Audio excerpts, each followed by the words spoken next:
સુરત શહેર પાલ અડાજણ અશ્વિની કુમાર વિસ્તારમાં વહેલી સવારે ચાલવા નીકળતા લોકોને ટાર્ગેટ કરી સોનાની ચેઇન તથા મોબાઈલની ચીલઝડપ કરી રેડા આરોપીને કુલ મુદ્દામાલ કિંમત ₹3,38,545 સાથે ઝડપી પાડી સ્નેચિંગના કુલ 4 ગુનાઓનો ભેદ ઉકેલતી સુરત શહેર ક્રાઇમ બ્રાન્ચ સુરત શહેર વિસ્તારમાં કાયદો અને વ્યવસ્થા જળવાઈ રહે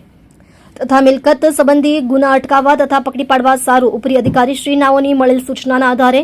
ડીસીબી પોલીસ સ્ટેશનની અલગ અલગ ટીમો વર્કઆઉટમાંથી દરમિયાન ઝોન 7 એન્ટી એક્સ્ટોર્શન સ્કોડના પોલીસ અધિકારી માણસોને મળેલ બાતમી હકીકતના આધારે આરોપી સાહિલ ઉર્ફે શાહ ઉર્ફે વસીમ ઝાકિર શેખ ઉંમર વર્ષ 23 રહેવાસી પ્લોટ નંબર 24 ગલી નંબર 2 પ્રતાપનગર લિંબાયત સુરત નાઓને ભેસ્તાન આવાસ પાસેથી અલગ અલગ કંપનીના મોબાઈલ ફોન નંગ 3 તથા સોનાનું પેન્ડન્ટ તથા એક્સેસ મોપેડ સાથે મળી કુલ કિંમત ₹3,38,545ના મુદ્દામાલ સાથે ઝડપીને કાયદેસરની કાર્યવાહી કરવામાં આવી છે. મજકૂર પકડાયેલ આરોપી રીઢો ગુનેગાર છે, જે વહેલી સવારે ઘરેથી નીકળી